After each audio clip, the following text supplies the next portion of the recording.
Hey, what's up, fellas? How you doing, man? Antonelli here.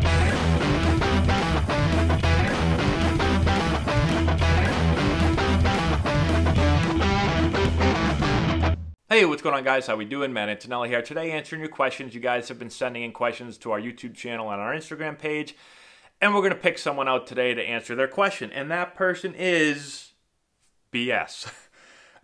His question, or her question, is, did the grind of minor league baseball ever give you a nervous breakdown? Why, do I seem crazy? This is a really interesting question, and I got a couple stories to share with you guys. So let's first start off with the grind of minor league baseball. Now, some people get mad at you when you call anything a grind, but especially minor league baseball a grind. And we've talked about this maybe a little bit in the past, and I've gotten comments like, dude, you're playing professional baseball. Like, anyone playing professional baseball shouldn't complain. You're getting paid to play. And I get it. Totally get it. I feel very fortunate to be able to play professional baseball and get paid to play professional baseball. But whether you want to call it a grind or I don't care what you want to call it, it is not an easy thing to be a minor league baseball player. And again, I know there's plenty of tough things that everybody deals with, but I think a lot of people see baseball, see Major League Baseball, and don't really understand what goes into being a professional baseball player, especially a minor league player. Now, if you've watched my channel, basically over the last however many years, I've been answering these questions to help give everyone a different perspective on the game, and maybe a perspective that they haven't heard or seen before from players. And so if you haven't seen those other videos, go back and watch them. But I want to give you a little bit, we're not going to talk for 2 hours here, but let me just talk very quickly, in case you don't know. To get through a minor league season, a few things that stand out. One, we've talked about this, you get paid nothing, right? So without going into all the details, my first year of professional baseball, I got paid $5,500 for the year. All right, my second year of professional baseball, I got paid like, I don't know, almost $7,000 for the year. So you're not getting paid anything. So you're trying to live off no money, unless you get a signing bonus, which only a few players do. Most of the draft doesn't get paid anything very much that they can help live off of.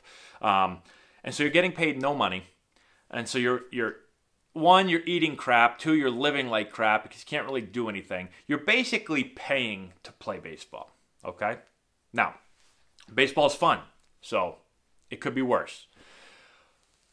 But now you have to think about, in the minor league season, you play like 150, 155 games. I can't remember the exact number that you'd play each year. But typically you're going to get one off day a month.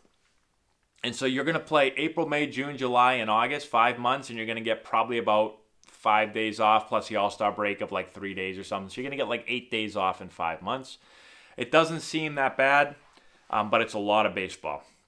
You also have to think that you have spring training for almost a month, depending if you're in big league spring training, a month and a half to almost 2 months, and you're not going to get really many off days there. And then you also might have to go to instructional league or the Arizona Fall League when the season's over. So you're playing a whole lot of baseball. You're playing like 8 to 9 months of baseball with really no off days. And your body starts to hurt, okay?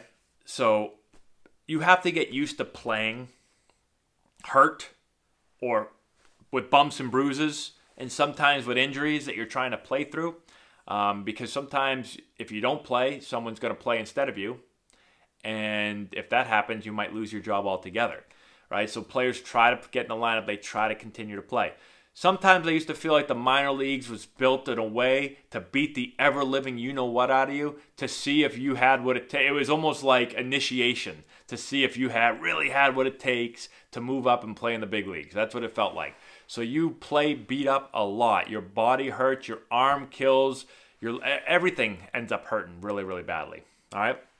So you play beat up. You play tired. You have no off days, really, right? And usually every 4 to 8 days, you've got to travel to a new city to play. And typically you're going to travel at night after the game ends. So you finish a game at 10 o'clock at night, you shower up, you eat dinner, you get out of there at, say, 11, 11:30. You jump on a bus. The bus is old and crappy usually, especially in the minor leagues. And then you've got to drive 6, 7, 8, 9, 10, 12 hours to another city. You get in exhausted. You go pretty much almost right to the field and you play. And 4 to 8 days later, you're doing the same thing. So you're doing this month after month after month. It really, really wears you down. So you don't have great food. You don't have great sleep. You don't have great travel. You don't have any money. Your body's killing you. So I don't want anyone to feel bad for, I'm not saying this to feel bad for professional players. Again, you're playing professional baseball, but it isn't as easy as everyone thinks. A lot of times people just flip on the game, right? And they say, like, they see the players take the field at 7, they're done at 10, and they don't really know what goes into all this other stuff. Now, in the major leagues, it becomes so much easier because your travel's better, you're getting paid millions of dollars, or, you know, if you're league minimum, you're still getting paid $500,000-$600,000. You're staying in the finest hotels and eating the best meals and all that stuff. Yeah, that's different.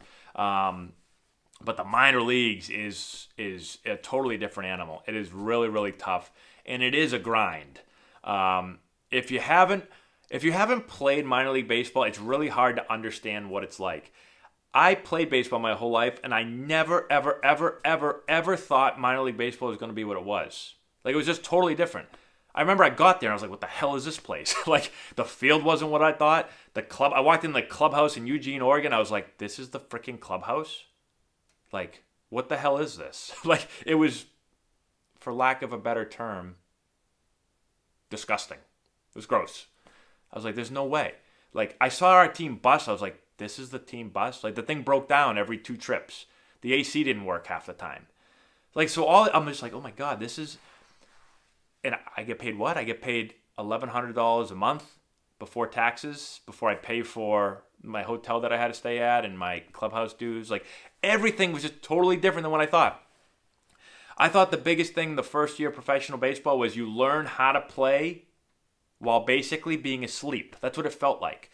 Like, you play games and your eyes feel like they're closing while you're playing. It's unlike anything that I ever did before that and will probably ever do after that. It's just different. And yeah, you're a professional baseball player, but I don't think it's anything what if you ask anybody, what do you think professional baseball is like? Whatever they say, real professional baseball is completely on probably the other end of the spectrum, is what I would say, unless you've seen my videos and you have a better idea now of what they are like, all right? But it is a complete grind. I think grind is the right word for it. Now, let me see the second part of that question. Oh, my nervous breakdown. Or did I ever have a nervous breakdown? So I will say at the end of my minor league career, or the end of my career, I ended up getting to the big leagues for a little bit. But it became very tough. And I say this a lot. People think I'm joking. But I felt like, this is what it felt like. I felt like there was a amount of outs that I had, right? Like, I had this container. Think about this big jar, really big jar full of marbles. And every time you get out, you take a marble out. Well, I felt like you had a certain container of outs. And once those marbles were all gone, like, that was it. Like, that's all I could take. And it took a while to get to that point. But I can vividly remember in 2012, I was with the Orioles in AAA. And I can remember when I got to that out where I was just like, I ran out of outs. I remember I went up to the clubhouse. We were in Norfolk, however you say it, Virginia. And I remember I went up into the clubhouse and I went into the batting cage, and I guess you call it a nervous breakdown. I just started taking baseballs and I started throwing them as hard as I could at the wall. And I basically threw my arm out. And I remember I've never been like this. I went home that night and I called Laura and I was like, I'm done playing. And she's like, what are you talking about? And I said, I can't do it anymore. Like, I literally had run out of outs. I'd gotten out too many times. And I was like, I can't do it anymore. Like, I cannot do this. I felt like I was going insane. And she's like, you're not going to quit. And I was like, I am. I'm getting in my car. I'm going to drive home. And she was like, you're not a quitter. You're not quitting. You're staying there. You're finishing the season. And I ended up finishing the season. But it was really rough for the rest of that year. And I ended up getting taken off the 40-man. I got claimed by the Yankees. And it got a little bit better. But still, like, it was really tough being unsuccessful. Baseball is a game of failure, and you fail a lot. You have to be able to accept that and be able to move past it, which I did for most of my life. But then I got to that point where I was having a very tough time getting past that. And so it wasn't a nervous breakdown, but it was something I had never experienced before. It was a real low point in my career.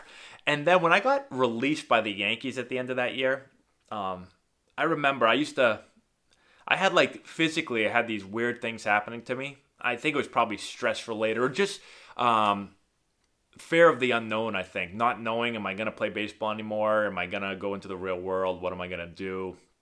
That I noticed my body started having like these weird reactions. I talked about this in another video. I started getting, I got like this weird ringing in my ears. And a bunch of weird things happening with my ears. It could have just been a cold, or it wasn't a cold because it lasted for a really long time. But I had these weird things, and stress, I looked it up, and stress sometimes can cause some of these things. But it was no doubt, I think it was stress, failing a lot, not knowing what I was going to do with the rest of my career. I ended up signing with the Indians in 2013, got released from them, and then that was the end of my career. So again, I wouldn't call it a nervous breakdown, but it takes a toll on you mentally, physically and mentally and emotionally. It is really difficult when you put everything you got into something and you're not successful or as successful as you want to be. And baseball again is one of those things where it's, you feel 70% of the time you're still going to the Hall of Fame. Unfortunately, I was struggling like 80% of the time. 75 to 80% of the time, which is a lot of failure, and it definitely took its toll on me. So hopefully that gives you guys a little bit of perspective into what it's like. If you haven't seen my other videos, go and check them out. I spend a lot of time going into every little aspect that we talked about today, but I get much more in depth on it.